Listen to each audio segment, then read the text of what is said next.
வணக்கம். வியாழக்கிழமை ஜூன் மாதம் 26ஆம் தேதி, விஸ்வாவசு வருஷம் ஆனி மாதம் 12ஆம் தேதி. இன்றைய நட்சத்திரம் திருவாதிரை, அதன் பிறகு புனர்பூசம். திதி வளர்பறை பிரதமை. யோகம் சித்த அமிர்த யோகங்கள். விருச்சிக ராசிக்கு சந்திராஷ்டமம். ராகு காலம் மதியம் 1:30 முதல் 3 மணி வரை. யமகண்டம் காலை 6 மணி முதல் 7:30 மணி வரை. குளிகை நேரம் காலை 9 மணி முதல் 10:30 வரை. நல்ல நேரம் என்கின்ற சுபஹோரைகள் காலை 9 மணி முதல் 12 மணி வரை, மாலை 4 மணி முதல் 7 மணி வரை, இரவு 8 மணி முதல் 9 மணி வரை.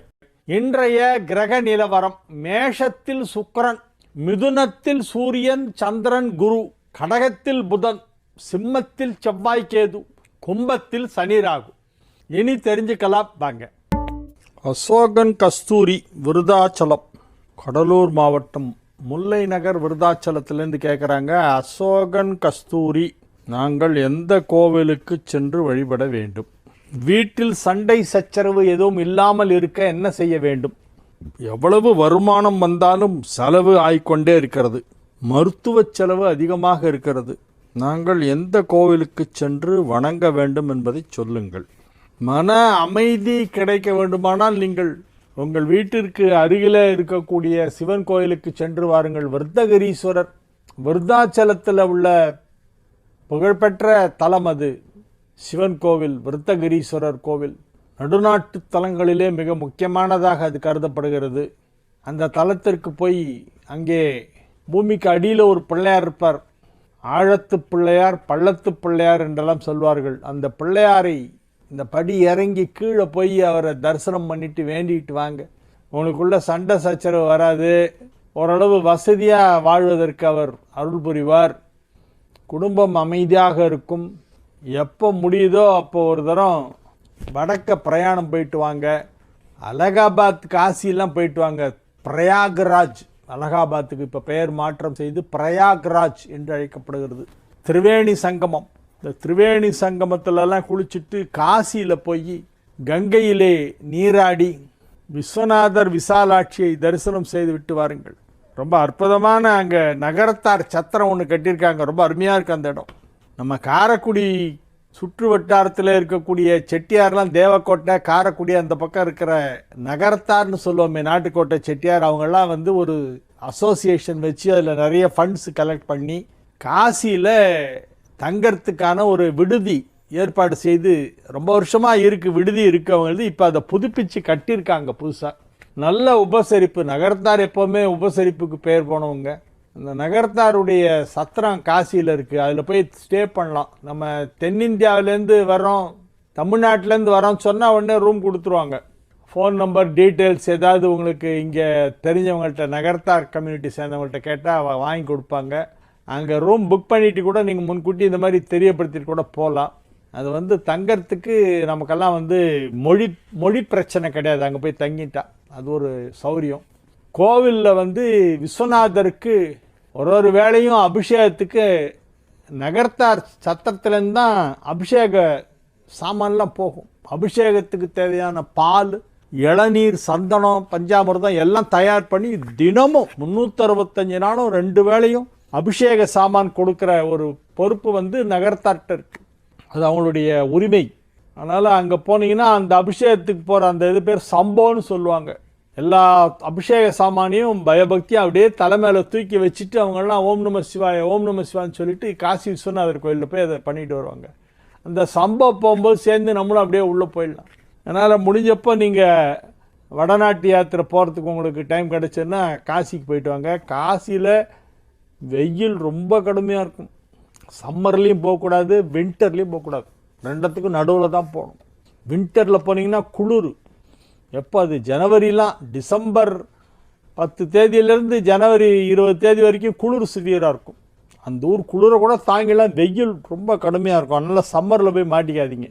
குலம் கோத்திரம் பார்த்து பெண்ணை கொடு அல்லது பெண்ணை எடு என்று சொல்வார்கள். இப்போ திருமணத்திற்கு வந்து ஜாதக பொருத்தம் அவசியமா, ஜாதக பொருத்தம் அவசியமா என்று கேட்கிறார்கள். அவசியம் என்பார்கள். ஆனால் குலங்கோத்திரம் முக்கியமாக இல்லை ஜாதக பொருத்தம் முக்கியமாக? ரெண்டுமே முக்கியம்தான். குலங்கோத்திரம் பார்க்கணும், ஜாதக பொருத்தமும் பார்க்கணும். நீங்கள் என்ன சொல்ல வரீங்க கவிதை ராஜா? மனம் விரும்பும் திருமணம் செய்து கொள்வது சரியா? இன்றைய நாளைய தலைமுறையினருக்கு குலங்கோத்திரம் என்றால் என்ன, அதன் முக்கியத்துவம் என்ன என்பதை அழகாய் கூறுங்கள். அஷ்டாவதானரே. நான் அஷ்டாவதானியா? ஐயம்பேட்டை பிஆர் கவிதை ராஜா. திருமணத்திற்கு ஜாதக பொருத்தம் ரொம்ப முக்கியம். நல்ல குடும்பத்திலிருந்து பெண்ணை எடுக்க வேண்டும். குடும்ப பின்னணி நன்றாக இருக்க வேண்டும். அதெல்லாம் பார்க்கணும். கிட்டு செந்தில் நல்லாத்துக்குடி.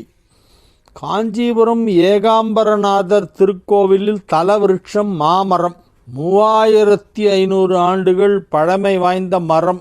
மாமரத்தில் உள்ள 4 கிளைகள் 4 விதமான மாம்பழங்களை உருவாக்கும் அதிசயம் உள்ளது. 4 கிளைகளும் 4 வேதங்கள். அந்த மாமரமே வேத ஸ்வரூபம். அது அதில் நடுவிலெல்லாம் நிறைய விழுந்துருச்சு, பழசெல்லாம் போயிடுச்சு. அந்த மூல வேர் மட்டும் அப்படியே இருக்குது. நீங்கள் சொல்கிற மற்றெல்லாம் கரெக்டு. 3500 வருஷம் பழமையான மாமரம் காஞ்சிபுரம் ஏகாம்பரநாதர் கோவிலில். ஏக ஆம்ர விருட்சம், அதுதான் ஏகாம்பரம். ஆம்ர விருட்சம் அப்படின்னா மாமரம், ஒரே மாமரம், ஒற்றை மாவடி. ஒற்றை மாவடி அப்படின்னு அதை பற்றி பாட்டெல்லாம் இருக்குது. முக்காலு கேகாமுன் முன்னறையில் வீழாமுன் அக்காலரை கண்டு அஞ்சாமுன் அக்காலரை கண்டு அஞ்சாமுன். காலர்னா யார்? யமதூதர்கள். முக்காலு கேகாமுன் அப்படின்னா ஒரு இது வச்சுட்டு, ஸ்டிக்கு வச்சுட்டு நடக்கிறது, ஊன்றுகோல் துணையுடன் நடப்பது. அப்படின்னா ரொம்ப தளர்ந்து போயிட்டாங்கன்னு அர்த்தம். முக்காலு கேகாமுன், 2 காலில் நடக்கணுமா, 3வது கால் தேவைப்பட்ட வயசாகிடுதுன்னு அர்த்தம். முக்காலு கேகாமுன் முன்னறையில் வீழாமுன். முன்னாலெல்லாம் நரைச்சி போயிடும் சில பேர் ஃபஸ்ட்டு. அந்த நரை வர்றதுக்கு முன்னால் அக்காலரை கண்டு அஞ்சாமுன். அக்காலரை கண்டு அஞ்சாமுன் எல்லாம் பாருங்கள், காலு அரை முக்கால் இந்த மாதிரியே வரும். இதெல்லாம் வரத்துக்கு முன்னால் கட்சி ஏகம்பனை போய் தரிசனம் பண்ணு அப்படின்னு சொல்லுவாங்க. விழுப்புரம் மாவட்டம் வேளச்சேரியில், அங்கே ஒரு வேளச்சேரி இருக்கா விழுப்புரம் மாவட்டத்தில், எனக்கு அதுவே தெரியாதே. உள்ள ஆலயம்தான் முதலாக திரௌபதி அம்மனுக்காக கட்டப்பட்ட ஆலயம் எனவும், பூமியை தோண்டும்போது திரௌபதி சிலை கிடைக்கவே அவ்விடத்திலேயே திரௌபதி ஆலயம் எழுப்பப்பட்டதாகவும், திரௌபதி வழிபாடு உலகமெங்கும் இருந்து தொடங்க காரணமானது வேளச்சேரி திரௌபதி அம்மன் ஆலயம்தான். இப்படி ஒரு தகவலை சொல்லுகிறார் பிஆர் கவிதை ராஜா. உலகம் தோன்றுவதற்கு முன்பு எப்படி இருந்திருக்கும்? சூரியன் மட்டும்தான் இருந்திருக்குமா? அனுசுயா பிரான்சிஸ் லிங்கேஸ்வரன், சென்னை 28.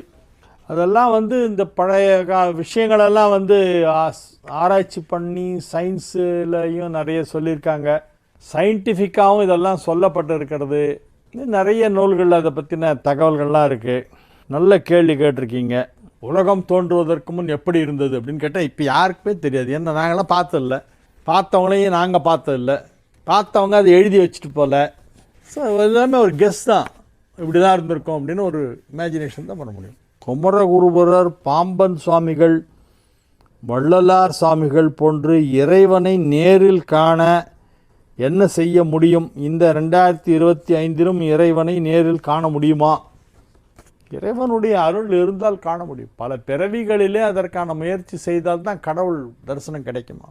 இந்த பிறவியில் நம்ம முயற்சி செய்வோம். இப்போ இந்த பிறவியில் பார்க்க முடியலன்னா அடுத்த பிறவியோ இல்லை அதுக்கு அடுத்த பிறவியோ, இப்போ செய்கிற முயற்சி ஒரு பிறவிலையும் தொடர்ந்து அதற்கான பலனை கொடுத்து கொண்டு இருக்கும். அதனால் இது பல பிறவிகளிலே தொடர்ந்து முயற்சி செய்ய வேண்டும். அப்பொழுதுதான் இறைவனை நேரில் பார்க்க முடியும். நீங்கள் சொல்கிற இந்த மகான்கள்லாம் பல பிறவிகளாக அவங்க மகான்களாகவே இருந்திருப்பாங்க. இந்த பிறவியில் அவங்களுக்கு அதற்கான பலன் கிடைச்சிருக்கும். தாயோ தந்தையோ இறந்து விட்டால் 1 வருடம் பூர்த்தியாவதற்குள் மகன் அல்லது மகளுக்கு திருமணம் செய்யலாமா? நல்ல கேள்வி. செய்யலாம். 6 மாதம் ஆயிடுச்சுன்னா பண்ணலாம். ஏன்னா ஒரு பையனுக்கு 1 வருஷத்துக்குள்ளே கல்யாணம் பண்ணணும்னு சொல்லியிருக்காங்க. முதல் வருட திவசம் பண்ணும்போது அவங்க மனைவியோடு சேர்ந்து தம்பதியாக பண்ணால் அது இன்னும் நல்ல பலன் கொடுக்குங்கிறதுக்காக வேண்டி தாயார் இறந்து 6 மாதத்தில் கல்யாணம் பண்ணுவாங்க. அது வழக்கம் உண்டு. அம்மா இறந்து 6வது மாதம் கல்யாணம் நிறைய பேருக்கு நடந்திருக்கு. எங்கள் ஃபேமிலியிலேயே சில பேருக்கு அப்படி நடந்திருக்கு. அது ஏன் அப்படி செய்கிறாங்கன்னா, முதல் வருட திவசம் வரும்போது அந்த பையன் மனைவியோடு சேர்ந்து பண்ணணுமா. தம்பதியாக பண்ணால், திவசம் பண்ணால் ரொம்ப நல்லது அப்படிங்கிறதுனால 1 வருஷத்துக்குள்ளே கல்யாணம் பண்ணி வச்சு அவங்களே இருந்து நடத்துகிற மாதிரி அது அர்த்தம் அப்படின்னு சொல்லி பண்ணுவாங்க. அதனால் முதல் ஆண்டு திதி வரத்துக்கு முன்னாலேயே திருமணம் செய்யலாம் மகனுக்கோ மகளுக்கோ. நல்ல கேள்வி. கிட்டு செந்தில், நல்லாத்துக்குடி, மயிலாடுதுறை. இதெல்லாம் தான் யூஸ்ஃபுல்லாக எல்லாருக்கும் தெரிய வேண்டிய விஷயங்கள். மேஷ ராசிக்கு இது ஒரு நல்ல நாள். சூரியன், சந்திரன், குரு 3 ஒன்றா சேர்ந்து 3 சேர்ந்து 9ஆம் இடத்தை பார்க்கிறது. எனவே நல்ல நாள். பாக்கியங்கள் கிடைக்கும், நல்ல சந்தர்ப்பம் கிடைக்கும், நல்ல வாய்ப்புகள் கிடைக்கும். வாழ்க்கையிலே முன்னுக்கு வருவதற்கான சந்தர்ப்பம் இப்பொழுது ஏற்படும். அந்த நல்ல தருணத்தை, நல்ல வாய்ப்பை பயன்படுத்தி கொள்ள வேண்டும். சில பேர் நல்ல வாய்ப்பு கிடைக்கும் போது கோட்டை விட்டு அப்புறம் புலம்புவாங்க. அன்னைக்கு நான் மட்டும் சரின்னு சொல்லியிருந்தேன், இன்னைக்கு என் நிலைமையே வேற அப்படிம்பாங்க. ஏன் சரின்னு சொல்லலை? நேரம், டைம். அந்த மாதிரி எல்லாம் தப்பு பண்ணாதீங்க. இப்போ உங்களுக்கு நல்ல நல்ல வாய்ப்புகள் எல்லாம் வரும். மேஷராசி அன்பர்களே, உங்களுடைய தொழிலில், உங்களுடைய உத்தியோகத்தில், குடும்ப விஷயத்தில், பணம் கொடுக்கல் வாங்கல் போன்ற விஷயத்தில், வியாபாரத்தில், எல்லா விஷயத்திலுமே நல்ல சந்தர்ப்பங்கள் உங்களை அருகில் வந்து நிற்கும். ஊக்கமுடையான் உழை அப்படின்னார் வள்ளுவர். ஆக்கம் அதர்வினாய் செல்லும், அசைவிலா ஊக்கமுடையான் உழை. உழைனா பக்கத்துலன்னு அர்த்தம். ஆக்கம் அப்படின்னா செல்வம், வெல்த். எங்கே போகுமா? ஆக்கம் அதர்வினாய் செல்லும். அதுவாகவே வழி விசாரிச்சுன்னு போகும். வீட்டு அட்ரஸை கேட்டுன்னு வருமா? ஹலோ, அரிகேசநல்லூர் வெங்கட்ராமன் வீடு இங்கே தானே? வீரராகவன் தெரு மர இங்கே தான் இருக்கா அப்படின்னு கேட்டுட்டு வருமா. ஆக்கம் அதர்வினாய் செல்லும், அசைவிலா ஊக்கம் உடையான் உழை. உழைனா அவன் பக்கத்தில் வரை வந்து நிற்கும் அப்படின்னு அர்த்தம். அதுதான் உழைங்கிற இடத்துல இந்த சொல்லுக்கு அர்த்தம். வள்ளுவர் என்ன அழகா அந்த பதத்தை பயன்படுத்துகிறார் பாருங்க. அசைவிலா ஊக்கம் உடையான் இடம்னு சொல்லலை, இடத்து அப்படின்னு சொல்ல. ஊக்கம் உடையான் பால் அப்படின்னு சொல்லியிருக்கலாம், அப்படிலாம் சொல்லலை. உழை அப்படின்னார், பக்கத்தில் வந்து நிற்குமா. ஏன்னா இவன் அதை யூஸ் பண்ணணும், அந்த ஆப்பர்ச்சுனிட்டியை இவன் யூஸ் பண்ணணும், அதுக்காக பக்கத்தில் வந்து நிற்குமா. அந்த மாதிரி நேரம் இப்போ உங்களுக்கு வந்துருச்சு. இந்த திருக்குறளை நல்லா யோசிச்சு அதோடைய அர்த்தத்தை இன்னொரு தரம் புரிஞ்சுக்கங்க. ஆக்கம் அதர்வினாய் செல்லும், அசைவிலா ஊக்கமுடையான் உழை என்பது இன்றைய தினம் மேஷ ராசிக்கு பலனே அதுதான். அந்த திருக்குறள் தான் உங்களுடைய ராசி பலன் இன்றைய தினம். ரிஷப ராசிக்கு இன்றைய நாள் நல்ல நாள். 2ஆம் இடம் வலுப்பெற்று இருக்கிறது. எனவே குடும்பஸ்தானம், வாக்குஸ்தானம், தனஸ்தானம் எல்லாமே வலுப்பெற்று இருக்கிறது.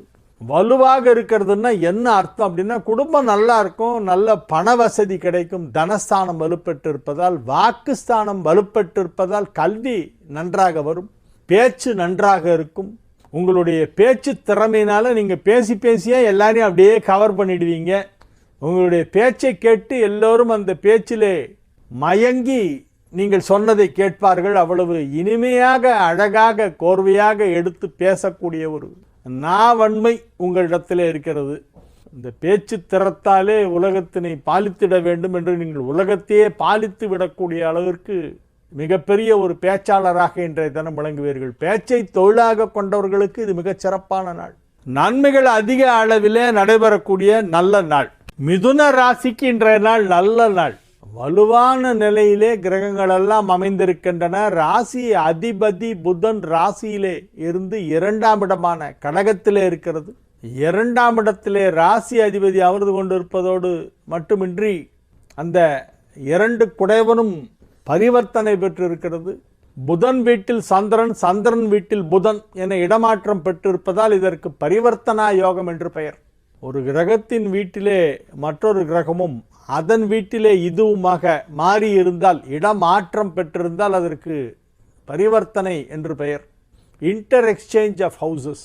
அந்த ஒரு அமைப்பிலே புதனுடைய வீடான மிதுனத்தில் சந்திரன் இருக்கிறது, சந்திரனுடைய வீடான கடகத்தில் புதன் இருக்கிறது.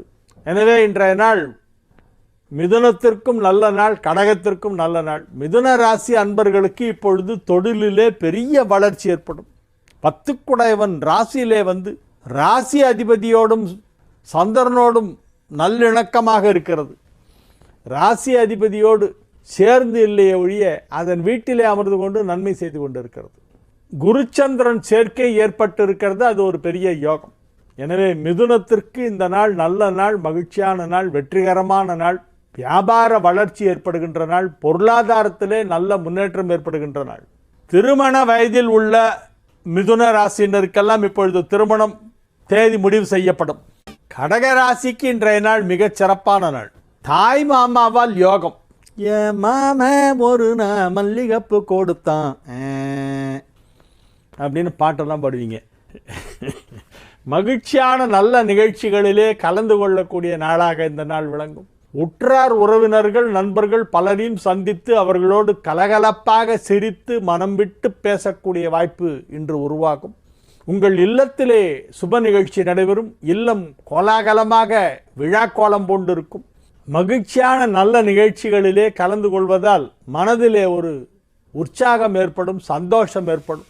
வியாபாரிகளுக்கு இது ஒரு மிகப்பெரிய யோகத்தை அளிக்கக்கூடிய ஒரு நாளாக விளங்குகிறது. பொருளாதார ரீதியான வளர்ச்சி சற்று அதிகமாக இருக்கும். எனவே நன்மைகள் நடைபெறக்கூடிய நல்ல நாள். சிம்ம ராசிக்கு இன்றைய நாள் மிக மிக அற்புதமான நாள். சிம்ம ராசி அன்பர்கள் இன்றைய தினம் மிகுந்த மகிழ்ச்சியுடன் காணப்படுவார்கள். ராசிக்கு 11ஆம் இடத்திலே சூரியன் சந்திரன் குரு ஆகிய கிரகங்கள் இணைந்திருப்பது மிகப்பெரிய யோகம். 11ஆம் இடத்திலே சூரியன் இருக்கும் பொழுது எதை செய்தாலும் நல்லது தான். இந்த மாதம் ஃபுல்லாகவே சிம்ம ராசிக்கு நல்லா இருக்கு. இந்த ஆணி மாதத்தில் எதாவது பண்ணுறதா இருந்தால் பண்ணுங்க. பெரிய விஷயங்களெல்லாம் இப்போ ஆரம்பிச்சிங்கன்னா வெற்றி பெறும். ஆணி தான் சிம்மத்துக்கு ரொம்ப நல்ல மாதம். ஏன்னா 11ஆம் இடத்தில் சூரியன் இருக்கும். அது ஒரு மாதத்தில் மட்டும்தான். அழகாக பிளான் பண்ணி பண்ணுங்கள். இந்த ஆணி மாதத்தில் நீங்கள் ஏதாவது ஒரு விஷயத்தில் இறங்குனீங்கன்னா அதை வெற்றிகரமாக முடிச்சுட்டு தான் மேலே வருவீங்க.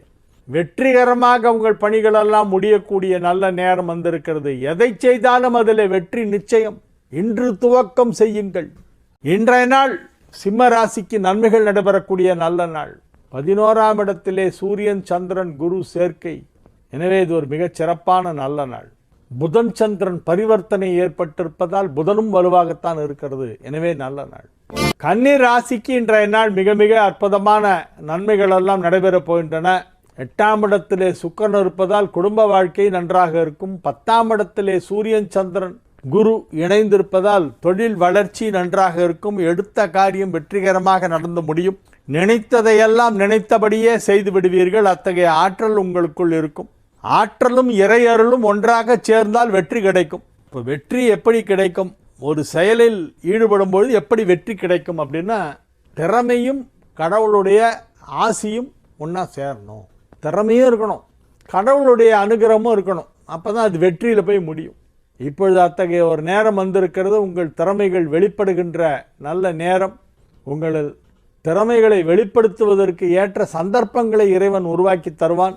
இறையருளால் நீங்கள் எடுத்த காரியம் வெற்றி பெறும். எனவே இது ஒரு நல்ல நாள், மகிழ்ச்சியான நாள். இல்வாழ்க்கை நல்வாழ்க்கையாக இருக்கும். திருமண முயற்சியிலே இறங்கினால் திருமணம் இப்பொழுது வெகு விரைவில் நிச்சயிக்கப்படும். வியாபாரத்தில் நல்ல வளர்ச்சி ஏற்படும். பொருளாதாரத்திலே நல்ல முன்னேற்றம் ஏற்படும். 2ஆம் இடமான தனஸ்தானத்தை 2 குடையவன் பார்க்கிறது, குரு பார்க்கிறது.